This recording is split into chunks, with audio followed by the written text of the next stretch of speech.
అలా చేయొద్దు. దేవుని నామానికి మహిమ కలుగును గాక. మనం దేవుని వాక్యంలోకి వెళ్దాం.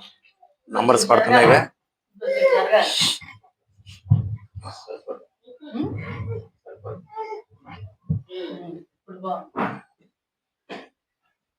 దేవుని నామానికి మహిమ కలుగును గాక.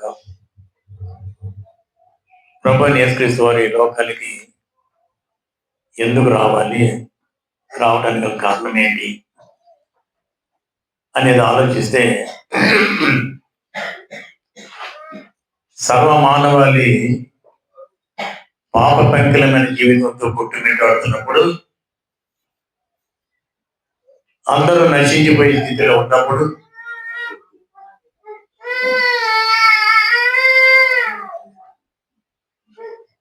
కాలము సంపూర్ణమైనప్పుడు తండ్రి తన ప్రియకుమారుని లోకానికి పంపించాడు. ఆయన రావడానికి ముఖ్య ఉద్దేశం ఏంటంటే, ఈ సర్వమానవాళి ఏం చేస్తున్నారు? పాపము అనే దాంట్లో మగ్గిపోతున్నారు. పాపం అంటే ఏంటి? దేవుని ఆజ్ఞను అతిక్రమించడం. మనం ఇంకా బాగా ముందుకు వెళ్ళినట్లయితే ఏదైనా తోటలో ఆదాముకి అధికారం ఇచ్చి, ఈ ఏదైనా తోటలంతా మొత్తం జాగ్రత్త చూసుకో, ప్రతి జంతువుకి, ప్రతి మనిషికి, ప్రతి దానికి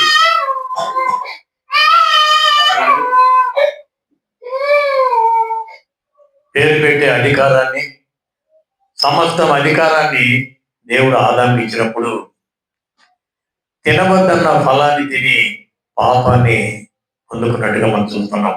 అంటే దేవుడిచ్చిన ఆజ్ఞని అతిక్రమించారు. అప్పటి నుండి ఇప్పటి వరకు పాపం విశృంఖలంగా విజృంభిస్తుంది మానవాళిలో. మరి ఎలా పాపం ఉన్నప్పుడు తండ్రి వద్దకు వెళ్ళలేం కదా, దేవుని రాజ్యం చూడలేముగా. ఆ పరిశుద్ధులైన మహోన్నతులైన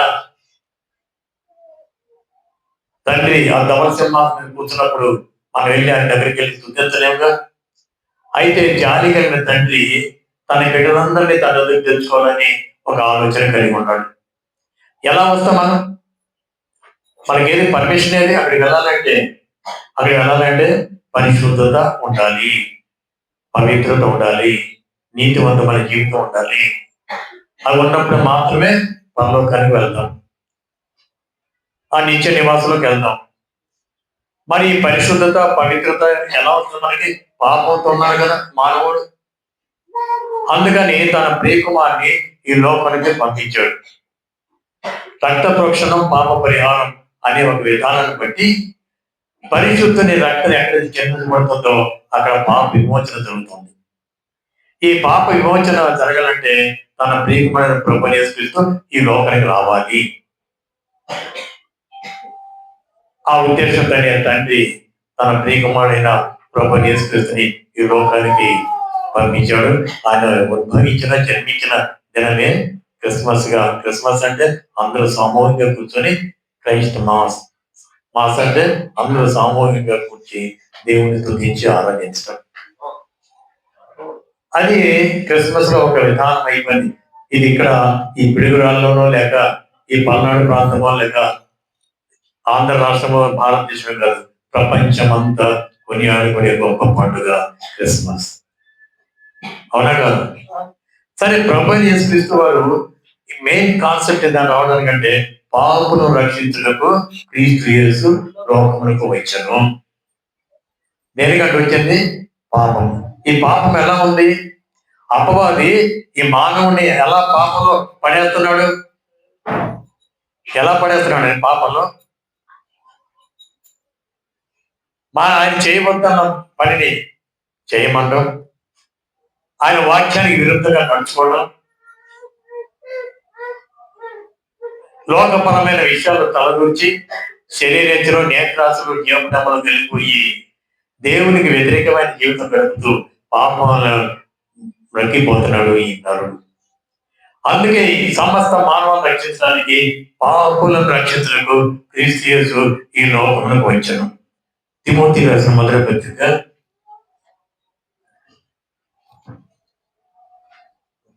1వ అధ్యాయం 15వ వచనం మనం చూద్దాం. పాపులను రక్షించుటకు పాపులను రక్షించుటకు యేసుక్రీస్తు క్రీస్తు యేసు లోకమునకు వచ్చెను. చాలండి. పాపులను రక్షించుటకు క్రీస్తు యేసు లోకానికి వచ్చాడు. పాపులు అంటే మనందరిని రక్షించడానికి క్రీస్తు యేసు ఈ లోకానికి వచ్చాడు. ఈ ప్రధాన పాపి మనం చూసినట్లయితే నేను ప్రధాన పాపిని అని చెబుతున్నాడు పౌలు గారు. ఆ పౌలు గారిని ఎవరు రక్షించారు? ప్రభువైన యేసుక్రీస్తు వారు రక్షించడం వల్ల ఆయన గొప్ప సేవకునిగా పేరు తెచ్చుకున్నాడు. అపోస్తలులందరిలో మిన్నైన పరిచయం చేసి దేవుని నామాన్ని మహిమపరిచిన బిడ్డగా ఆయన చరిత్రలో ఎక్కాడు. అంటే ప్రధాన పాపి అయిన పౌలును యేసుక్రీస్తు కనికరించి క్షమించను, రక్షించాడు. అలానే ప్రధాన పాపిగా చెప్పుకున్న అంటే ఆయన ఏం చేశాడు? క్రీస్తు బోధనలకి విరోధంగా, క్రీస్తు బిడ్డలకి విరోధంగా దేవుని బిడ్డలు హింసించడం, చంపడం, ఎక్కడ ఆ దేవుని వాక్యం వినపడకుండా చేయడానికి అనేక మందిని హింసించి సంహరించి దేవుని బిడ్డలకు విరోధంగా నడుచుకున్న ఆ పౌలు లాంటి వాడినే, అంటే సౌలు అప్పుడు ఆ సౌలునే రక్షించి కాపాడిన విధానము, పాపం నుండి విమోచించిన విధానం చూస్తే మనందరికీ మనల్ని కూడా మన పాపలు విమోచించడానికి ప్రభువైన యేసుక్రీస్తు ఈ లోకానికి వచ్చాడు. మెయిన్ కాన్సెప్ట్ అది. పాపను రక్షించుటకు క్రీస్తు యేసు ఈ లోకానికి వచ్చాడు. అదే క్రిస్మస్. అవునా కదా? సరే, పాపను రక్షించుటకు క్రీస్తు యేసు ఎందుకు ఈ లోకానికి వచ్చాడు? పాపం ఏమవుతుంది? పాపం ఉంటే ఏమైంది? పాపం వల్ల వచ్చే జీతం మరణం. ఎవడైతే ప్రభువుని యేసుక్రీస్తుని ప్రేమిస్తారో వారికి నిత్య జీవం అంటాడు దేవుడు. ప్రేమించిన వారికి నిత్య నరకం ఉంది. మన ప్రభువుని యేసుక్రీస్తుని ప్రేమించి ఆయన సన్నిధికి వచ్చి మన పాపాలను ఒప్పుకొని ఆయన పవిత్ర రక్తం చేత మన పాపాలను కడిగేయబడితే మనం నీతిమంతులుగా తీర్చిదిద్దబడతాము. మన పాపాలన్నీ కడిగేయబడతాయి, పరలోక రాజ్యానికి వెళ్ళవచ్చు. ఈ పాపం ఉండటం వల్ల ఏమవుతుందంటే పాపుల్ని పడతారు. పాపులు ఏం చేస్తారంటే ఎక్కడికి రానివ్వరు పరిస్థితులు ప్రాంతంలోకి. ఒకడు దొంగతనం చేస్తున్నాడు, దొంగ మీరు వెళ్ళరా అంటాడు. ఒక ఆమె విచారణ చేస్తాను అనుకోండి, ఆమె రాకుండా చేస్తారు. ఒక ఆమె తప్పు చేస్తాను అనుకోండి, వీళ్ళు పెద్ద నీతి మంతులు ఏం చేస్తారు? పాపులు పడతో వస్తుంటారు. ఈ పడతోటి ఏమవుతుందంటే కీడు వస్తుంది వాళ్ళకి. పాపం కీడు రావడం వల్ల ఈ పాపాత్మలంతా పడతోనే పడుతుంటారు. పాపం చేయటానికి ఎందుకంటే పాపం అంటే ఏంటి? క్షణిక ఆనందం కోసం చేసే తప్పిదమే పాపం. పాపం రక్షించడానికి వచ్చాడు. ఎక్కడ ప్రేమ లేదు, ఎక్కడ ఆప్యాయత లేదు, ఎక్కడ శ్రద్ధ లేదు, ఎక్కడ కనికరం లేదు, ఎక్కడ దేవుని వాక్యం లేదు. ఈ యొక్క విశ్వమంతా, ఈ లోకమంతా పాప పరికరమైన జీవితంతో తగ్గిపోతున్న తరుణంలో ఏం చేశాడు? తండ్రి తన ప్రియమాన్ని పంపించాడు. ఇక్కడ ఏం చేయడం? పాపులు పడతోనే పడతారంట. పాపులకి ఎందుకయ్యా? పాపం ఏమైతే మనకంటే వాళ్ళు పడతోనే పడతారంటే ఎక్కడ నిలవలేరు. పరిశుద్ధమైన స్థలాల్లో వాళ్ళు ఉండలేరు. దేవుని స్తుతించే దగ్గర వాళ్ళు ఉండలేరు. పరిశుద్ధ నామాన్ని పఠించడానికి వాళ్ళకి సమయం ఉండదు. మందిరం రావాలంటే వాళ్ళకి శ్రద్ధ ఉండదు. ఎందుకని? ఆ వెళ్ళొచ్చులే, చేయొచ్చులేని ఒక ప్రేరణ అపవాది కలిగిస్తుంటాడు. అందుకే సామెతలు 13:8 మనం చూద్దాం. సామెతలు 13:8 చూద్దాం. ఒకని ప్రాణమునకు వాని ఐశ్వర్యము ప్రాయశ్చిత్తము చేయను, దరిద్రుడు బెదిరింపు మాటలు వినుడు. 6వ వచనం చదవండి. యథార్థవంతునికి నీతియే రక్షకము. చూడండి, యథార్థవంతునికి నీతి రక్షణగా ఉంటుందట. ఆ నీతి ఎలా వస్తుంది? మన పాపాలని కడిగేసినప్పుడు, యేసు రక్తంతో కడిగేసినప్పుడు నీతి మంత్రిగా మనం తీర్చిదిద్దబడదాం. ఆ నీతి మనకి రక్షణ కలిగిస్తుంది. అన్ని చదవము కింద లైన్. ధనవంతులమని చెప్పుకొనుచు భక్తిహీనత భక్తిహీనత పాపులను చెరిపివేయను. భక్తిహీనత ఏమందంటే దేవుడు అంటే భయం లేకపోతే ఏమందంటే పాపుల్ని కూడా చెరిపేస్తుంది, పడగొట్టుంది, ఎక్కడ నిలబడి చేస్తుంది. భక్తిహీనత ఏంటంటే పాపులకి పాపాన్ని పెంపొందించి వాడిని నాశనం చేసేస్తుంది, నరకంలో పడేస్తుంది, పడద్రోసేస్తుంది. అంటే పాపం ఉండటం వల్ల ఏంటంటే మనం పడతాము, ఎక్కడ స్థిరంగా ఉండలేము, పరలోక రాజ్యాన్ని చేరలేము, నిత్య నరకానికి పడతాం. అందుకే ఆ శిక్ష నుంచి మనం రక్షించడానికి ప్రభువు యేసుక్రీస్తు ఈ లోకానికి వచ్చాడు. పాపులను రక్షించడానికి క్రీస్తు యేసు ఈ లోకంలోకి వచ్చాను. ఆ మాట, ఈ వాక్యం నమ్మదగింది, నమ్మాలి ప్రతి ఒక్కరు. వచ్చాడా లేదా? రెండవదిగా పాపులను కీడు వెంటాడుతుంది. ఎప్పుడు పాపం చేసిన వాడికి కీడు వెంటాడుతుంది. ఏమొద్దు, ఏ క్షణం వద్దు. ఇప్పుడు దొంగతనం చేశాను అనుకోండి, పోలీసులు దొరికిపోతామో, అందరికి తెలిసిపోతామో, వాడికి ఆ కీడే వాడిని వెంటాడుతుంటది. భయం భయం. తప్పిదం చేసినప్పుడు అందరికి తెలిసిపోతుందేమో, వాడి మనసు ఒక చోట ఉండదు. ఎవరు చూడలేదు అనుకుంటారు, కానీ చూసే దేవుడు ఉన్నాడుగా. ఉన్నాడా లేదా? కీడు ఏం చేస్తుందంటే పాపుల్ని కీడు వెంటాడుతుంటది. పాపం చేసిన తప్పనిసరి కీడు ఉంటుందండి, వాడికి ఏదో ఒకటి కీడు సంభవిస్తుంది. అంత అవసరం. మరి పాపము పడదోస్తుంది, తెలవలేదు వాడిని. ఈ పాపం వల్ల కీడు వెంటాడుతుంది వాడిని. కీడు వెంటాడితే మనశ్శాంతి ఉంటుందండి? కీడు వెంటాడితే మనశ్శాంతి ఉంటుందా? ఆ కీడుని తప్పించుకోవడానికి నానా ప్రయత్నం చేయాలి. అదే సామెతలు 13:21 చూడండి. సామెతల గ్రంథం 13:21. అమ్మా మళ్ళీ ఒక్కసారి. కీడు పాపములను తరుము. కీడేం చేస్తాడ? పాపులను తరుగుతుంటదంట. ఎప్పుడు కీడు అనేది పాపులని తరుగుతూనే ఉండదు. నిలకడ ఉండలేదు. భయం, ఆవేదన, క్షోభ, ఏంటి వేదన, ఎప్పుడేముంది చేశాక పాపం. క్షణిక ఆనందం కోసం పాపం చేశాక నీకు డబ్బులు వస్తున్నాయి, ఎవరు చూడని జేబులు వేసుకున్నావుగా, నీ సుఖాన్ని అనిపిస్తున్నాగా, తర్వాత నువ్వేం చేస్తావు? కీడు నిన్ను ఆవరించి నేను నిలవకుండా తరుగుతూనే ఉంటుంది. కీడు తరుగుదా లేదా? పోలీసులు వస్తారేమో, వాళ్ళు తెలిసిపోద్దేమో, లేకపోతే మా వాళ్ళకి పెద్దవాళ్ళు తెలిసిపోద్దేమో, ఏంటి నా బ్రతుకు అని అంటారేమో. ఎంత నువ్వు మౌనంగా ఉన్నా ఆ కీడు నేను వెంటాడుతుంటుంది, తరుగుతూనే ఉంటుంది. ఈ క్షోభ, ఈ బాధ మనకు ఉండకుండా ఉండాలనే పాపుల మీద కాన్సెప్ట్ చేసుకోవడానికి, పాపులను రక్షించడానికి క్రీస్తు లోకానికి వచ్చాడు. మన కీడు వెంటకుండా, కీడు మనం పడకుండా, ఏ ఆపద మనకు రాకుండా, మనం సుభిక్షంగా, సంతోషంగా, ఆనందంగా, దేవుని మహిమార్థంగా జీవించాలని, పరలోకంలో చేరాలని ప్రభువుని యేసుక్రీస్తు లోకానికి వచ్చాడు. పాపులనే ఎందుకు కాన్సెప్ట్ చేసినట్టే, ఈ పాపం ఉన్న ప్రజలందరూ ఏమవుతున్నారంటే దుర్మార్గులు అయిపోయారు. తర్వాత పాపులు నశిస్తారట. పాపులు ఏం చేస్తారట? నశించరు. నేను బాగానే ఉంటాను అనుకోవచ్చు. పాపము తెలియనంతసేపు వాళ్ళు హాయిగా ఉంటారు. పాపులు నశిస్తారట. నశించరా? యెషయా గ్రంథం 13:9 పాపులు నశిస్తారు. యెహోవా దినము వచ్చుచున్నది. దేశమును పాడు చేయుటకును పాపులను బొత్తిగా వాళ్ళు ఉండకుండా నశింప చేయుటకు క్రూరమైన ఉగ్రతోను ప్రచండమైన కోపముతో వచ్చు. పాపములను నశింప చేస్తాడు. పాపము చేసిన వాడు తప్పనిసరి నశిస్తాడండి.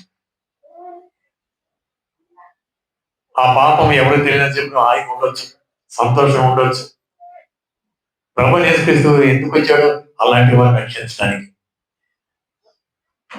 వైద్యుడు రోగులకే అవసరం, ఆరోగ్యంగా ఉన్న వాళ్ళకి అవసరం లేదుగా. అందుకే నేను పుణ్యాత్ముల కోసం వచ్చాను అన్నాడా? పరిశుద్ధుల కోసం వచ్చాను అన్నాడా? పాపులను రక్షించుటకు క్రీస్తు యేసు ఈ లోకానికి వచ్చాడు. మరి ఈ పాపం ఎందుకయ్యా? పాపం ఉంటే ఏమైంది? పాపం అయితే హాయిగా ఉందిగా, స్వర్గంగా ఉందిగా. కానీ ఆ పాపం నుంచి కీడుని మనకు ధ్యానం చేస్తాం. పాపం చేత పాపులు నశిస్తారు తప్పనిసరిగా. అంతేకాదు ఆ పాపాన్ని మనం కడిగేసుకోకపోతే నిత్య నరకంలో యుగాలు కాలిపోతుంది. అగ్ని ఆడదు, పురుగు చావు. అంత అవసరం మనకి. తన బిడ్డలు ఆ శోధన పడకూడదు, తన బిడ్డలు ఆ వేదన చెందకూడదు, తన బిడ్డలు ఆనందం ఉండాలి, తన బిడ్డలు సంతోషం ఉండాలి, తన బిడ్డలు నిత్య రాజ్యంలోకి రావాలి. ఆ తండ్రి ఎదుట వచ్చి వాళ్ళు నిలబడాలనే సదుద్దేశంతోనే ప్రభువు యేసుక్రీస్తు ఈ లోకానికి వచ్చాడు. ఆమె పాపులు నశిస్తారంట, పాపులు నశించదరు. మనకు తెలియదు, నేనే పాపం చేశానో మీకు తెలియదు, కానీ నన్ను వెంటాడుతుంటుంది పాపం చేస్తే. పాపం చేసినడికి ఏంటి? వెంటాడుతుంటుంది ఆ పాపం, శాపంగా మారిపోతుంది. వాడికి ఎక్కడ మనశ్శాంతి ఉండదు. వాడు నశించిన తర్వాత ఈ బీపీలు, షుగర్లు, గిగర్లు అన్నీ వస్తుంటాయి. పరిశుద్ధత కలిగి జీవిస్తే నిన్ను ఎవరు ఆపలేరు. ఎవరికి నువ్వు భయపడాల్సిన అవసరం అంతకన్నా లేదు. ఆ పరిశుద్ధత లేక, పవిత్రత లేక, దేవుని నామని మహిమపరచలేక, దేవుని నామని కొనియాడలేక, దేవుని గణపరచలేక, ఇచ్చిన శరీరం ఆయన తను ఆయన గణపరచడానికి ఇచ్చిన ఆలోచన లేక, లోకంలో పడిపోయి, లోకాశలో పడిపోయి, శరీరేచలో పడిపోయి, నేత్రాశలో పడిపోయి తన జీవితాన్ని పత్రం చేసుకున్న ఈ సమస్త మానవాల్ని కాపాడటానికి, ఈ పాపం రక్షించడానికి ప్రభు అయిన యేసుక్రీస్తు ఈ లోకానికి వచ్చాడు. ఆమె ఈ పాపాలను ఏంటి? కీడు ఒకటేమో వెంటాడుదంట, ఒక కీడు వెంటాడుదంట, ఒకటి తరిమేస్తుందంట, ఒక నిలవనేదంట పాపాలు, ఇంకో పాపం నశింపజేస్తుందంట. అంత అవసరం మనకి? చెప్పండి. హాయిగా ప్రార్థన చేసుకొని దేవుని సన్నిధికి వచ్చి దేవునాన్ని మహిమపరిస్తే నీకు ఏది తక్కువ అది ఇస్తా అన్నాడుగా. అడుగుడే మీకు ఇవ్వబడను అన్నాడా లేదా? నువ్వు అడగక ముందే ఇస్తాను అన్నాడు. నీ ప్రతి అవసరం తీరుస్తాను అన్నాడు. మరి ఎందుకంటే మనకి ఈ వేదన ఎందుకు? పాపం అంటే అంత అవసరం. ప్రభుని క్రీస్తు చేసి లోకానికి వచ్చాడు మనందరం రక్షించడానికి. ఆ రక్షణ కూడా పొందుకోకుండా చాలా మంది తప్పించుకొని తిరుగుతున్నారు. ఇది అనుకూల సమయం. రక్షణ పొందకపోతే సిద్ధం అవ్వండి. నీతివంతమైన జీవితం గడపడానికి సిద్ధంగా ఉండండి. నీతివంతమైన జీవితం గడపాలి, పరిశుద్ధమైన జీవితం గడపాలి. పరలోక రాజ్యాలకు మన వెళ్ళనే ఒక ఆలోచన కలిగి ఉండాలి. అది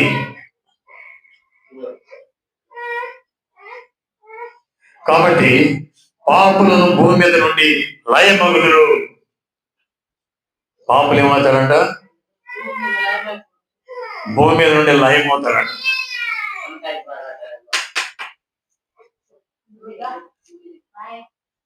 పాపులు భూమి మీద నుండి కూడా లయమవుతారంట.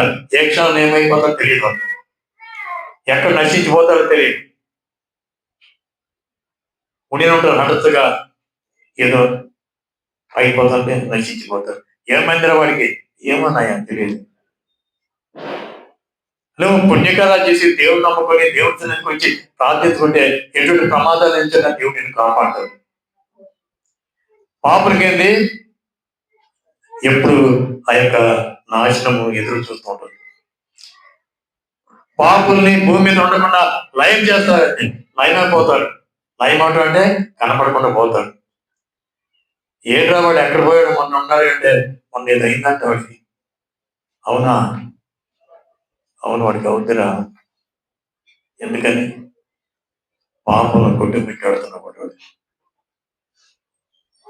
పాపులు భూమి మీద లయమవుతారంట. అంత అవసరం మనకి? ఈ భూమి మీద లేకుండా వెళ్ళిపోతాం అంట. భూమి మీద లేకుండా వెళ్ళిపోతారు.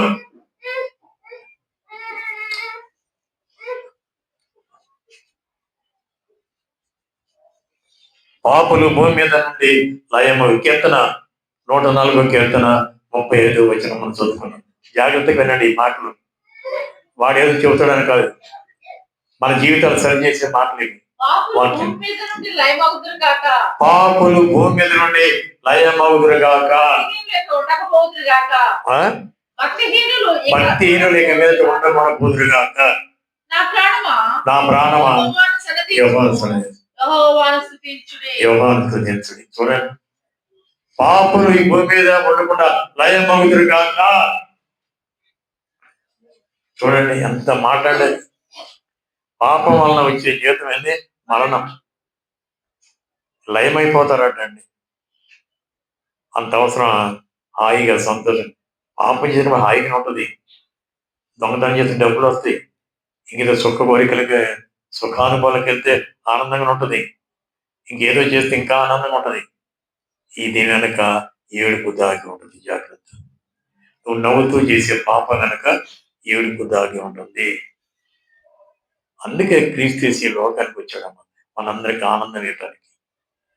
అందరం పాపులమే, అయితే రక్షించబడిన వారు కొందరు. మిగతా వాళ్ళు కూడా రక్షించడానికి ఎదురు చూస్తున్నాడు దేవుడు. రక్షణ పొందిన వాళ్ళు ఉంటే ఇప్పుడే రక్షణ పొందడానికి సిద్ధపడండి. రేపు ఉదయం ఆయన క్రిస్మస్ దినాన్ని ఇంకా ఘనంగా జరుపుకుని దేవుని ప్రణాళిక ఉంది. దానికి ముందుగా ఈ హెచ్చరికలతో మనం సిద్ధపడాలి. పాపులు భూమి మీద ఉండి లయమగుదరు. దేవుని వాక్యం ఇది, నేను చెబుతున్న మాటలు కాదు. అందుకే పాపాన్ని మనం దూరంగా ఉండాలి. పాపం జోలికి మనం వెళ్ళకూడదు. యోసేపు ఉన్నాడండి, ఏం చేశాడు? పాపం నుండి దూరంగా పరిగెత్తాడంట. మన పాపం ఉంటే ఎంతో ఆనందంగా ఉంటుంది.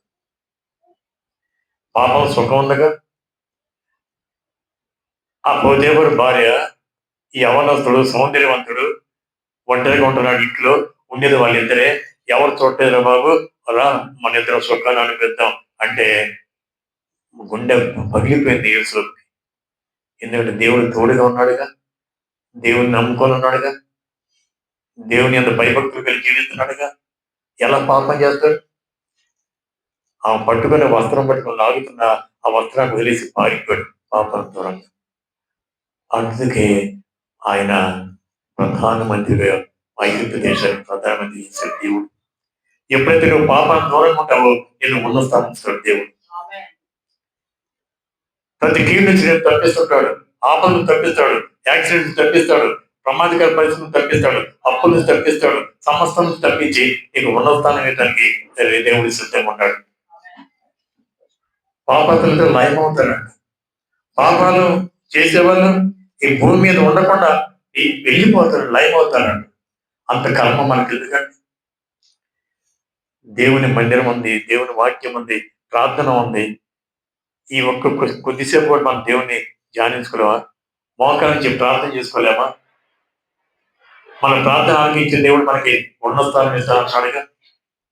ఆ ఉన్న స్థానాన్ని కూడా పొందుకోలేకపోతే మన జీవితం ఎందుకు? మనకే మనం అంత ఉన్న స్థానానికి వెళ్ళలేము. దేవుని కృప ఉంటే ఎంతో ఉన్న స్థానానికి వెళ్ళిపోవచ్చు. మనకు తెలియకుండానే మన బిడ్డలు ఉన్న స్థానం ఎదుగుతూ ఉంటారు. ఏముందలే అని పిల్లలను వదిలేయమాకండి. క్రమశిక్షణలో పెంచండి, దేవుని భయంలో పెంచండి. తప్పనిసరి వాళ్ళు ఉన్న స్థితిలోకి వెళ్ళిపోతారు. ఏ మందులు వదిలేస్తే మనం బాధ తీర్చుకుంటే వాళ్ళ ఆలోచన ప్రకారం వెళ్తారు. మన స్వబుద్ధిని ఆధారం చేసుకుంటే మనం ఎందుకు పనికిరాం. దేవుని చిత్త ప్రకారం అడుగులు వెళ్తే ఉన్నంత స్థానాల్లో అధిరోహించి శబాష్ అనిపిస్తున్న స్థితికి మనం వస్తాం. అందుకే పాపంని విడనాడాలి. పాపస్తులందరూ, పాపం చేయవాలందరూ భూమి మీద ఉండకుండా లయమగుదురు. వాక్యం చెబుతుందా లేదా? తర్వాత 6వ విషయంలో వెళ్తే పాపం నిశ్శేషంగా నాశనం అవుతారంట. అంటే కంపల్సరిగా నాశనం అయిపోతారంట వాళ్ళు. పాపానికి అంత శక్తి ఉందండి. పాపం నేను నాశించడానికి పాపం నేను వెంటాడుతుంది, అపవాది నేను వెంటాడతాడు. నీ బలహీనత ఏంటో అపవాది తెలుసు. కొంతమంది అందం అంటే బలహీనత, కొంతమంది డబ్బు అంటే బలహీనత, కొంతమందికి పదవులు అంటే బలహీనత, కొంతమందికి ఇంకా మేడల నిద్ర కలుగుతుందనే ఒక బలహీనత, కొంతమందికి ఏదేదో ఉంటాయి. ఆ బలహీనతను పట్టుకొని ఆ బలహీనతలు అనుకూలంగా వీళ్ళు పాపంలో పడేస్తాడు. నీకు దొంగతనం అంటే డబ్బు అంటే ఇష్టం అనుకోండి, ఆ ఇంట్లో ఎవరు లేని స్థితిని కల్పిస్తాడు. ఒక 10,000 రూపాయల కట్టలు అక్కడ పెడతాడు. నువ్వు తీసుకుని ఎవరు చూడరు, నిజంగానే ఎవరు చూడరు, నువ్వు చూసన్నా నమ్మరు. అటువంటి స్థితిని తీసుకొని వస్తాడు. అమ్మాయి ఎవరు చూడ జేబులో పెట్టుకుని వెళ్ళిపోతాను. పాపం పాస్టర్ గారు అది చేయడయా, ఆయన దేవుడు బిడ్డ, ఆయన చేస్తాడు అనుకోవచ్చు. కానీ చూసే దేవుడు ఉన్నాడా లేదా? చెప్పండి, చూసే దేవుడు ఉన్నాడా లేదా? మనం చేసే ప్రతి పనిని, ప్రతి కదలిక ఆయన చూస్తూ ఉంటాడు. అప్పుడు తీర్పు సమయంలో ఆయన ముఖకాంతిలో మన రహస్య పాపలన్నీ బయటపడిపోతాయి. ఇక్కడ పడకపోయినా, ఇక్కడ సీసీ కెమెరాలు పనిచేయకపోయినా ఆ సీసీ కెమెరాలు తప్పించుకోలేము. ఆయన ముఖ కాంతిలో మనం ఎలా తీసుకోవాలి, ఎలా జోడి పెట్టుకుంది, ఎలా వెళ్ళింది, అమ్మాయి ఎవరు చూడలేని హ్యాపీ గంతులు వేసింది, ఇవన్నీ చూస్తూనే ఉంటాడు ఆయన. ఇప్పుడు చెప్పురా, నువ్వు దొంగతనం చేసావు లేదా? తప్పించుకుంటావా? అప్పుడు చెప్పండి, తప్పించుకుంటావా? అందుకే పాపానికి దూరంగా పారిపో యేసులాగా.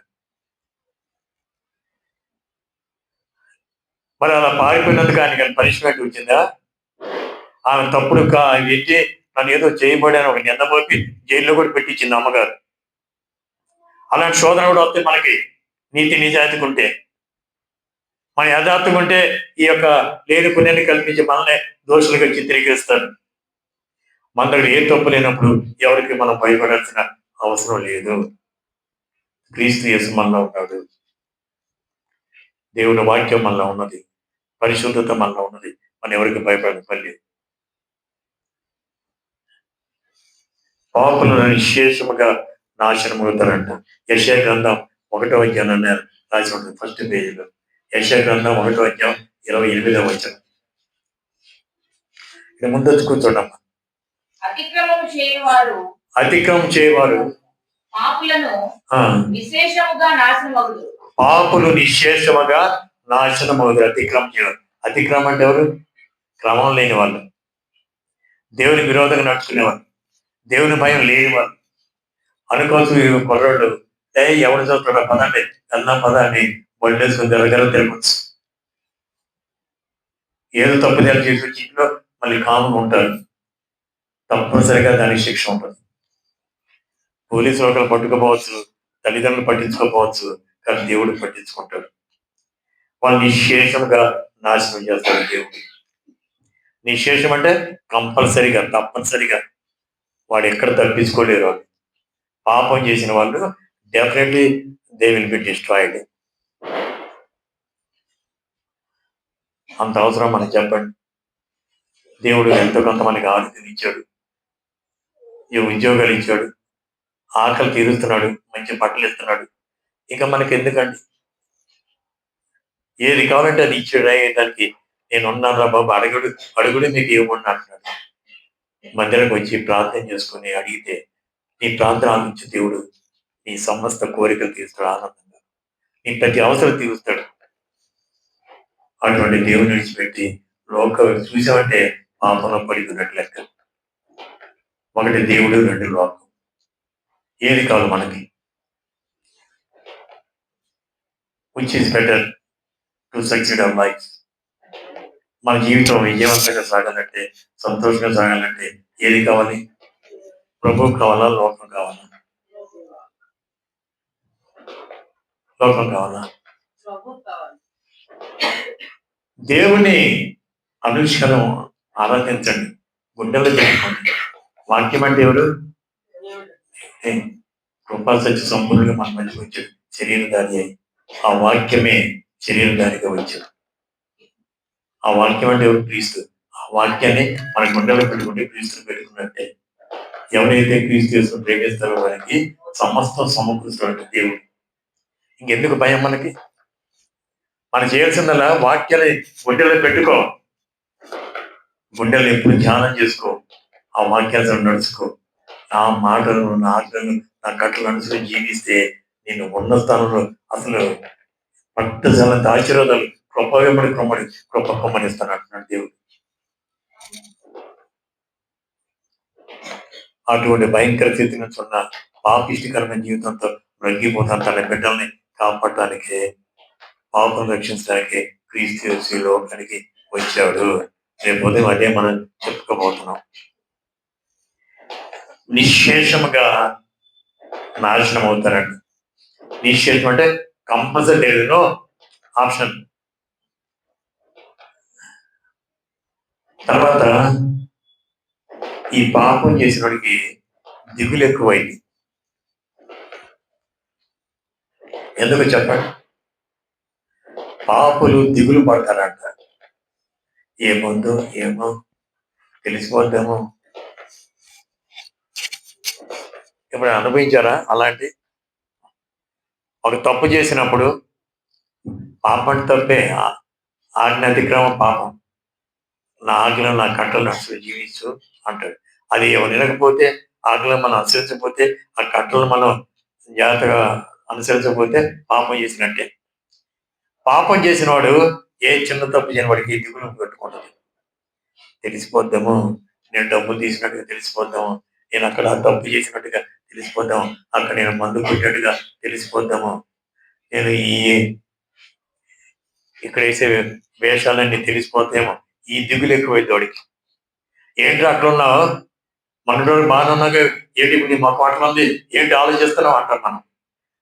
ఏం లేదు ఏం లేదు అంటాడు. కానీ దిగులు వాడిని అంటాడు. మన మొక్కలో దిగులు కనపడుద్ది, భయం కనపడుద్ది.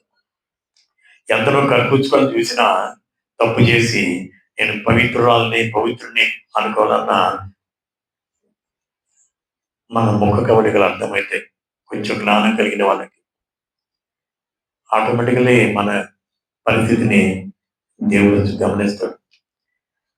పాపులకి దిగులు పడుకుంటాడు, దిగులు వెంటాడుతాడు. ఈ నేను అంటున్న మాటలు కదండి, అన్ని పరిశుద్ధ గ్రంథంలో ఉన్న మాటలు.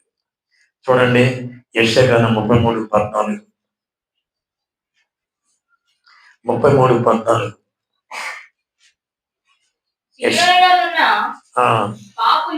పాపులు దిగులు పడుతున్నారు. చాలండి. ఈ పాపులు ఏం చేస్తున్నారంట? సిలోలో ఉన్నారు, దిగులు పడుతున్నారు. ఎందుకు? నీతిమంతులు ఎలా ఉన్నారు? హ్యాపీగా ఉన్నారు, ధైర్యంగా ఉన్నారు. పాపులు దిగులు పడుతున్నారు. ఎందుకంత అవసరం మనకి? ఆ దిగులుతో ఏముంది? బీపీలు వస్తాయి, షుగర్ వస్తాయి, లేని కొన్ని జబ్బులు వస్తాయి, టక్కన ఎగిరిపోతాయి. అంత అవసరం మనకి? దిగులు అంటే ఏంటండి? ఏదో భయం, తెలియని ఆందోళన, తెలియని ఆ దిగులు తినవాడు మాకు చెబుతాడు. ఏంటో మన అడుగుతున్నాడు, ఏదో వాడు ఆలోచిస్తుంటాడు. ఎప్పుడు దాని ద్వారా బీపీ వచ్చింది, ఏదో ఆలోచిస్తాడు, అందుకే ఇది వచ్చింది. ఎందుకు పాపం చేయాలా? ఎందుకు దిగులు పడాలా? ఎందుకు మంచం ఎక్కాలా? ఎందుకు అల్లాడాలా? ఈ స్థితి మనకు ఉండకుండానే క్రీస్తు లోకానికి వస్తే అయినా చేస్తున్నాం. ఏమంటాడండి ఆయన? ఎలా ఉంటుంది? పరిశుద్ధాత్మ దుఃఖపడుతున్నాడట. 2020 సంవత్సరాలైంది ప్రభుని యేసుక్రీస్తు వారు వచ్చి ప్రాణాలు అర్పించి పాప విమోచనార్థంగా రక్తం చిందిస్తే ఎంతవరకు రక్షణ తీసుకోకుండా ఉన్నారంటే ఎంత శోధన, ఎంత బాధ పెడుతున్నామండి మన దేవుడిని. అంత అవసరమా మనం? మనకి జీవం ఇచ్చి, సంతోషం ఇచ్చి, ఆనందం ఇచ్చి, ఆరోగ్యం ఇచ్చి నడిపిస్తున్న ఆ దేవుణ్ణి దుఃఖ పెట్టాలా మనం? ఏమి నీ హృదయం నాకు ఏమంటున్నాడు ఆయన? వేలాది నదుల విస్తార తైలం కావాలన్నా, ఏడాది తోడ కావాలన్నా, వేలాది హోటళ్ళు కావాలన్నా అంటే నాకు ఏమొద్దురా, నీ హృదయం అంటున్నాడు దేవుడు. హృదయంలో నీవు ఆయన వాక్యం పెట్టుకో చాలు. నీకు దిగులు ఉండదు, చెంత ఉండదు. నీ చెంత యావత్తు ఆయన పరిస్థితులే కాదు. హ్యాపీగా ఉండు ఎక్కడికి వెళ్ళినా. First you have to control your mind set. నీ ఆలోచనలు కంట్రోల్ చేసుకో. నీ స్వబుద్ధిని ఆధారం చేసుకోకుండా దేవుని చిత్తానుసారంగా అడుగులు వేయి. Then you will make more and more blessings.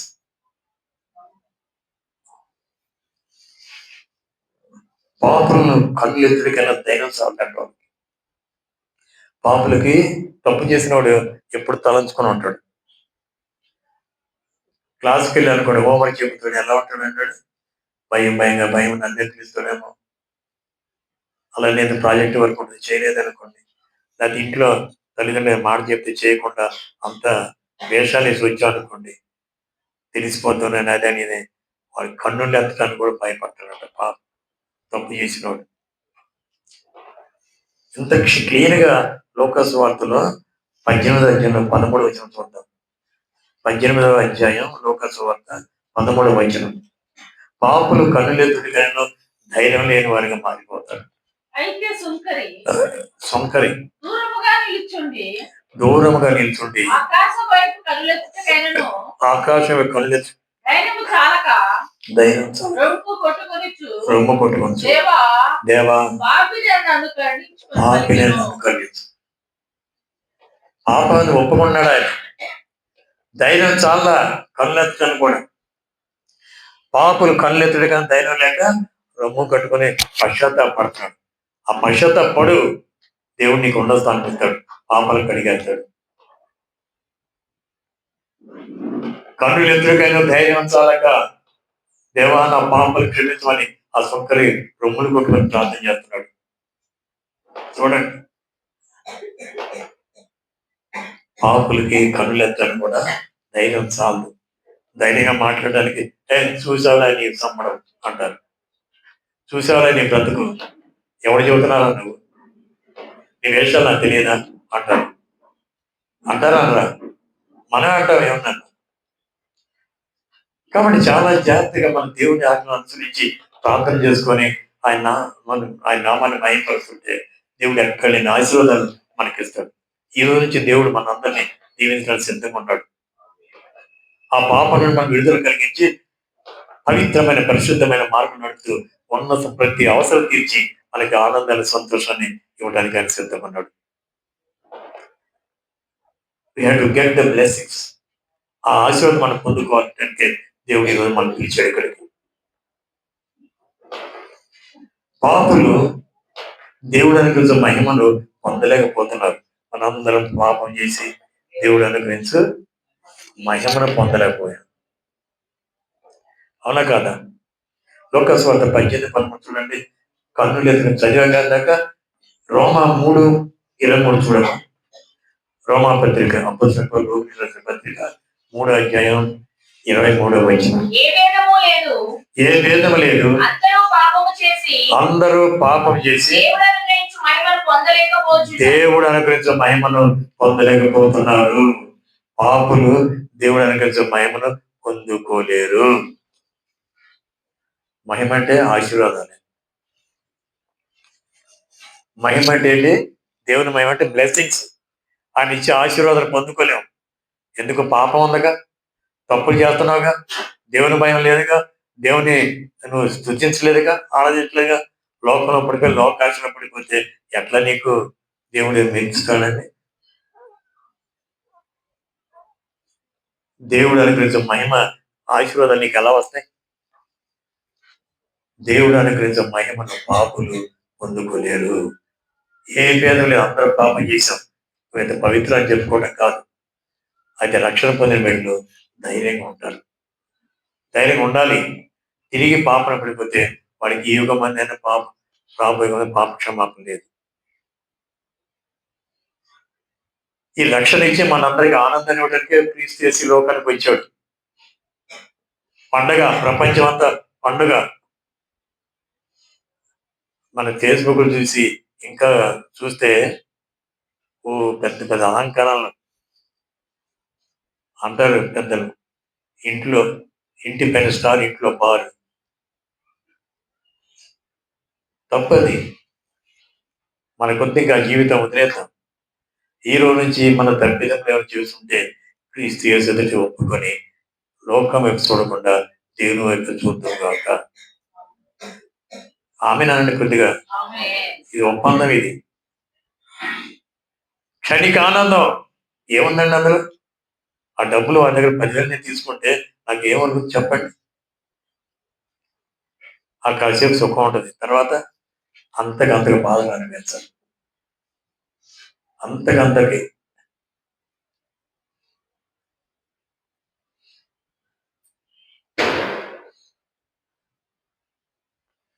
ఏదో ఒక ముసలమ్మని దొంగతనం చేసుకుని వస్తే, దొంగతనం కాదు విషయం చెప్తా. ఒక అతనట ఏదో కూరగాయల కొట్టుకెళ్ళాడు. 150 రూపాయలకి తీసుకున్నాడు. 500 రూపాయలు ఇవ్వటం ఇవ్వకుండానే ఆ కొట్టుడు ఆ తొందరలో 350 తిరిగి ఇచ్చాడట. 500 ఇవ్వకుండానే 150 350 ఇదిగో సార్ అనిస్తే ఏమన్నాడు? అరే డబ్బులు ఇవ్వలేదు ఏంటో పర్లేదు అమ్మాయి ఇదేంటి అని హాయి జోలు పెట్టుకుని సంతోషంగా ఇంటికి వస్తున్నాడట. ఇంక ఇల్లు అంత దూరం ఉన్నప్పుడు వాళ్ళకి పాకలాంటి ఇల్లే పరిగెత్తుకుంటూ ఏంటంటే నీ ఇల్లు కాలిపోతుందయ్యా అన్నాడు. ఆయన భార్య ఏదో వెతకడానికి లాంతరం అట బుడ్డి అట్ట పెట్టుకుని చూస్తుంటే ఆ బుడ్డి తాటకి తగులుకొని ఇల్లు మొత్తం కాలిపోయినాడు. చిన్న పాకాయ అది కప్పుకోవాలంటే 2000 రూపాయలు అయితే అంట. మళ్ళీ వీడికి వచ్చిందంత నష్టపోయిందంత 2000. అప్పటికప్పుడే రిజల్ట్ చూపిస్తాడు దేవుడు. అది చిన్న అమౌంట్, చిన్న పనిష్మెంట్ వచ్చింది. పెద్ద పెద్ద దోచుకున్న వాళ్ళు, పెద్ద పెద్ద పాపం చేసి ఇంకెటువంటి పనిష్మెంట్స్ ఉంటాయి అనుకోవచ్చు. ఎవరు చూస్తున్నా మనకి ఎదురేంటి, ఎంతోటికన్నా సమాధానం డబ్బు ఉందిగా. న్యాయాన్ని కొనుక్కునే స్థితి వచ్చింది ఈరోజు డబ్బుకి. న్యాయాధిపతులు లంచం తీసుకుందరు అని పరిస్థితి గ్రంథం ఉంది. కోర్టులే తప్పిదాలు చేస్తున్నాయి.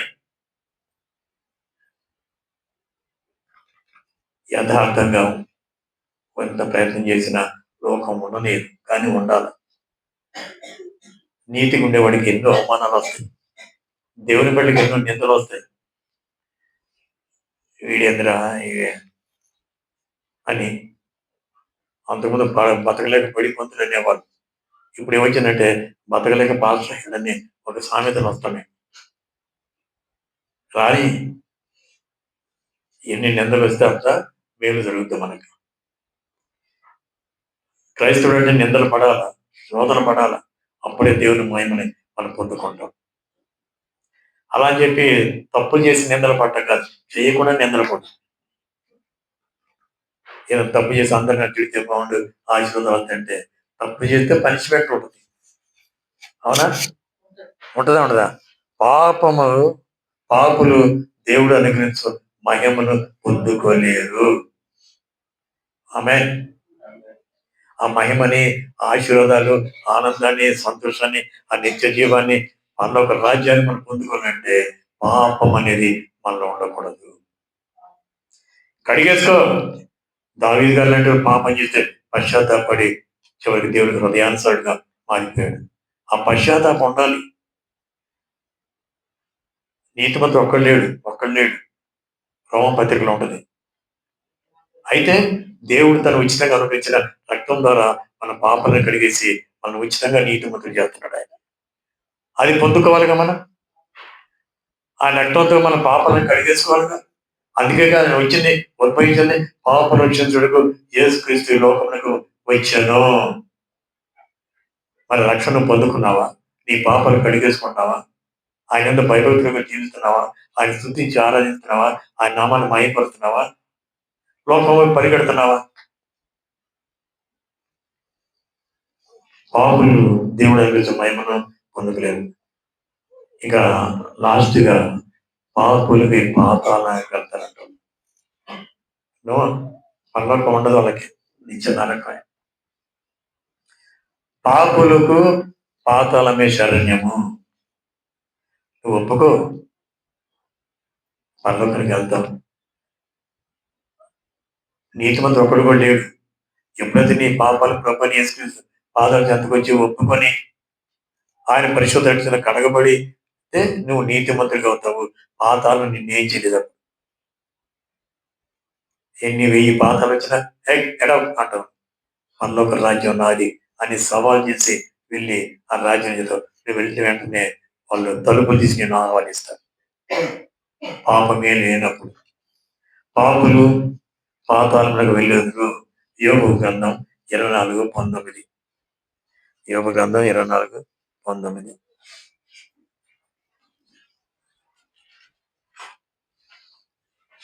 పాతాళం అనావృష్టి చేతను ఆ, ఉష్ణము చేతను మంచినీళ్లు ఎగిసిపోవునట్లు పాతాళము పాపము చేసిన వారిని పట్టుకొను. పాతాళము పాపం చేసిన పట్టుకుంటుందట. ఎక్కడ తప్పించుకోలేరు వాళ్ళు. రేయ్ ఇట్రా అంటాడు. అటు దిక్కులు చూద్దాం తీసుకుని పాతాళంలో బంధించబడుతుంది. క్రీస్తుని పాతాళం బంధించలేకపోయింది, ఎందుకంటే పరిశుద్ధుడు కాబట్టి. పాపం చేసిన వాడిని బంధించేస్తాయంట అక్కడ పాతాళం. అక్కడ బంధిస్తే ఇంకా బయటకు వస్తాడు. మనం లాజరు వెళ్ళి అబ్రాహాము కూర్చొని ఆనుకొని సంతోషిస్తున్నాడు. ఆ ధనవంతుడు అక్కడ యాతన పడుతున్నాడు అగ్ని. ఏ స్థితి కావాలి మనకి? పరలోకం కావాలన్నా పాతాళం కావాలి? ఎంత తేలికమ్మా! పాతాళం కావాలా పరలోకం కావాలా? నీతివంతమైన జీవితం తెచ్చుకోండి. ఈ రోజు నుంచి మనందరం సాధ్యమైనంత వరకు నీతివంతమైన జీవితం గడపడానికి, దేవుని మహిమపరచడానికి సిద్ధపడతాం. అప్పుడు చూద్దాం మన పిల్లలు, మన భవిష్యత్తు, మనం ఎలా ఎదుగుతామో. ఈ రోగాలు, ఈ బాధలు, ఈ కష్టాలు, ఈ శోధన, ఈ కన్నీరు, వాడి మాటల, ఈడి మాటల, నా భర్త మాటల, నా పిల్లల మాటల, నా భార్య మాటల, ఈ శోధన వేదంతో ఏమవుతుంది? అనారోగ్యాలు పాలైపోతుంది. వద్దు, దేవుని మీద భారం ఏంటి? ఏదైనా నిశ్చంతగా ఉండండి. నిశ్చంత యావత్తు నా మీద వేయి అంటే ఏం చేయాలి? ఆయన వాక్యాన్ని మన ఉదయం పెట్టు. బస్ వాక్యాలు సౌలు అలాంటి వాడండి. దమస్కులో ఆయన దెబ్బకి కింద పడిపోయి చివరికి ఎంత గొప్ప భక్తుడు అయిపోయాడు. జీవ కిరీటం పొందుకున్నాడండి పరలోక రాజ్యంలో. అంత గొప్ప ఘోర పాపిని క్షమించిన దేవుడు నిన్ను నాకు క్షమించలేడా? ఈ రోజే మనం తీర్మానం చేసుకుందాం. ఈ క్రిస్మస్ నుంచి ప్రభువా, నేను లోకం చూడను, నేను పాపాలను దూరంగా బ్రతుకుతాను. నువ్వు ఉన్నావుగా నన్ను పోషించడానికి, నువ్వు ఉన్నావుగా నన్ను ఆదరించడానికి, నువ్వు ఉన్నావుగా నన్ను కాపాడడానికి, నువ్వు ఉన్నావుగా నా బిడ్డల్ని ఆదుకుంటే ఉన్న స్థలం ఇవ్వడానికి. నేను ఎందుకు పాపం చేయాలా? నీకు దూరంగా బతకాలా? మేమందరూ క్షమించబడాలా? ఆ పాపం చిక్కుకోవాలా? నీ రాజ్యంలో చేరాలయ్యా, నన్ను క్షమించమని చెప్పి ఒక్కసారి అడుగుదాం. ఒక 2 నిమిషాల టైం. ఒకసారి మనం తప్పులు ఒప్పుకోండి. ఇదే అనుకోని సమయం, ఇదే రక్షణ దినం. Everybody please I'm requesting, I am humble requesting to you, please pray to God, please excuse me my problems. అడగండి 2 నిమిషాలు. సౌలుని కాపాడిన దేవా, నన్ను కాపాడయ్యా, నా పాపాలు ఇక నేను లోకం వెళ్తున్న ప్రభు, నీ వైపు చూస్తాను. ఈ పాపాలు ఉన్న ఈ బాధలన్నీ చూశానయ్యా. ధైర్యం లేని వరకు ఉంటున్నావయ్యా, కన్నులెత్తని స్థితిలో ఉంటున్నావయ్యా, దేశించబడుతున్నావయ్యా. నీవు ఇచ్చే మహిమను మేము పొందుకోలేకపోతున్నావయ్యా, పాతాళంలో కూరుకొని పోతున్నావయ్యా. ఈ విధంగా ప్రార్థన చేయండి. మేము నశించకుండా కాపాడయ్యా అని చెప్పి చేయండి. God wants to listen your prayer right now. ఇప్పుడు నీ ప్రార్థన ఆలకించని చూస్తున్నాడు. Yes, it's true. అడగండి. తప్పు చేయని వాళ్ళు ఎవరు లేరు. నేనైనా నువ్వైనా అందరం అడగండి. అందుకే దేవుడు మనందరినీ పిలుచుకున్నాడు ఇక్కడ. మనకి రక్షణ ఇవ్వడానికి, ఆనందం ఇవ్వడానికి, సంతోషం పెట్టడానికి, వాళ్ళ ఒక రాజ్యం చేర్చడానికి. 2 minutes. God has given to us the precious time to confess our sins in the presence of the God. అడగండి.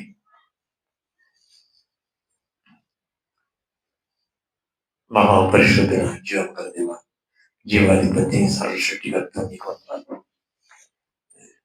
ఈ దినం మాకు ఎంతో ఆనందాన్నిచ్చు, సంతోషాన్నిచ్చు.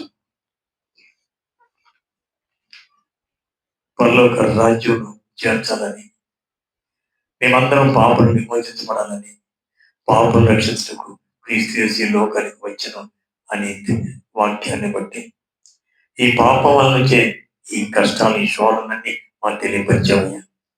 పాపులు పడతారని, పాపులు కీడు వెంటాడుతుందని, పాపము చేసే వాళ్ళంతా నశిస్తారని, పాపుల నీతిమంతులు సభలో నిలవలేరని, పాపులు భూమి మీద నుండి లయమవుతారని, నిశేషంగా వాళ్ళు నాశనం అవుతారని, వాళ్ళు దిగులు పడతారని, ధైర్యం లేని వారిగా మారిపోతారని, పాతాళంలో కూరుకొని పోతారని దేవుడు అనుకుంటే మహిమను పొందుకోలేకపోతే ఈ విధంగా ఎన్నో ఎన్నో ఎన్నెన్నో మనకు తెలియపరిచాం. ఎక్కడైనా మేము జాగ్రత్తగా నీ అన్న భయభక్తులుగా జీవించే కృప దయచేయండి. ఇప్పటి వరకు మమ్మల్ని క్షమించాం, మమ్మల్ని ఆదరించాం, కాపాడాం. ఎక్కడైనా మారుతారు నా బిడ్డలని ఎదురు చూచాం. ఆ శుభదినం ఈ రోజు వచ్చింది నాయన. మేమందరం నాయన నీ యొక్క మహిమను పొందుకొని, నువ్వు ఇచ్చే ఆశీర్వాదాలు పొందుకొని, నువ్వు ఇచ్చే వాక్యానుసారంగా జీవించిన కృప దయచేయమని ప్రతి కుటుంబంలో శోధన తీసండి. ప్రతి ఒక్క బిడ్డను వారిని వారి చదువులు, వారి ఉద్యోగాలు దీవించండి, వాళ్ళ వ్యాపారాలు దీవించండి. అయ్యా అందరూ ఐక్యత కలిగి సంతోషంగా ఆనందంగా గడిపే కృప దయచేయండి. భార్య భర్తల మధ్య విభేదాలు లేకుండా అందరూ ఐక్యతగా సంతోషంగా ఆయన కుటుంబం అంతా సంతోషంగా ఆనందంగా గడిపి ఈ రోజు నుంచి ప్రతి కుటుంబంలో ఆనందం ఉండాలి పాప. 61వ గ్రంథంలో యెషయా గ్రంథం చెప్పినట్టుగా ప్రతి వారిని భాష మీద తుడుస్తాగా నువ్వు వచ్చావయ్యా. అయ్యా అన్యులకు నాయన స్వార్థ ప్రకటించడానికి, పేదలకు స్వార్థ ప్రకటించడానికి వచ్చావయ్యా. అది రేపు మేము ధ్యానించుకుంటాం ప్రభా. ఇవన్నీ నువ్వు ఎందుకు వచ్చావు అనేది మాకు తెలియపరిచావు. అందుని బట్టి మమ్మల్ని క్షమించి, మా అపరాధాలు క్షమించి, వీళ్ళందరికీ ఉన్న స్థలం దయచేయమని, ప్రతి అవసరం తీర్చి వారికి ఆనందాన్ని, సంతోషాన్ని, ఆరోగ్యాన్ని దేనికి గమనించమని, దూర ప్రాంతంలో మా బిడ్డలందరూ ఎక్కడెక్కడ ఉన్నారో నాయన వారందరిని ఆశ్రయించిన రత్నం గారిని, రామయ్య గారిని, రోజమ్మ గారిని, దాని బిడ్డలందరూ దీవించి కాపాడండి. అనారోగ్యంతో ఆకాశం గారు లాంటి వాళ్ళు అనేకులు ప్రభు తాకి సంపూర్ణ ఆరోగ్యం దయచేయండి. ఉద్యోగం కోసం ఎదురు చూస్తున్న బిడ్డలకు ఉద్యోగాలు దయచేయండి. ఉద్యోగాలు చేస్తున్న బిడ్డలకు ఇంకా ఉన్న స్థలాలు ప్రసాదించండి. వ్యాపారం చేస్తున్న బిడ్డలకు వాళ్ళకి 10 అంతలుగా, 100 అంతలుగా, 1000 అంతలుగా ఫలింపు చేయండి, అభివృద్ధి పరచండి. మేమందరం ప్రభు నీ నివుడి యొక్క యథార్థంగా పవిత్రంగా జీవిస్తూ ఈ నా మహిమార్థంగా జీవించిన కృప దయచేయమని బెరగా బిడ్డలందరి మీద నీ కృప చూపి ప్రతి సంఘాన్ని, ప్రతి సంఘ కాపులను దీవించి కాపాడి ప్రతి ఒక్కరూ నీ నామ మహిమార్థంగా జీవించిన కృప దయచేయమని, మీ కృపలో మమ్మల్ని భద్రపరచమని, రేపు ఉదయం జరిగే క్రిస్మస్ వేడుకను ఘనంగా జరిపించడానికి నీ మహిమను మా మీద కుమ్మరించమని, దుష్టులను తరిమి కొట్టమని యేసు నామములో అడిగి వేడుకుంటాం తండ్రి. ఆమేన్, ఆమేన్. తండ్రి యొక్క ప్రేమయు, లోక రక్షకుడు ప్రభువైన యేసుక్రీస్తు వారి యొక్క కృపయు, పరిశుద్ధాత్మ యొక్క అన్యోన్య సహవాసం,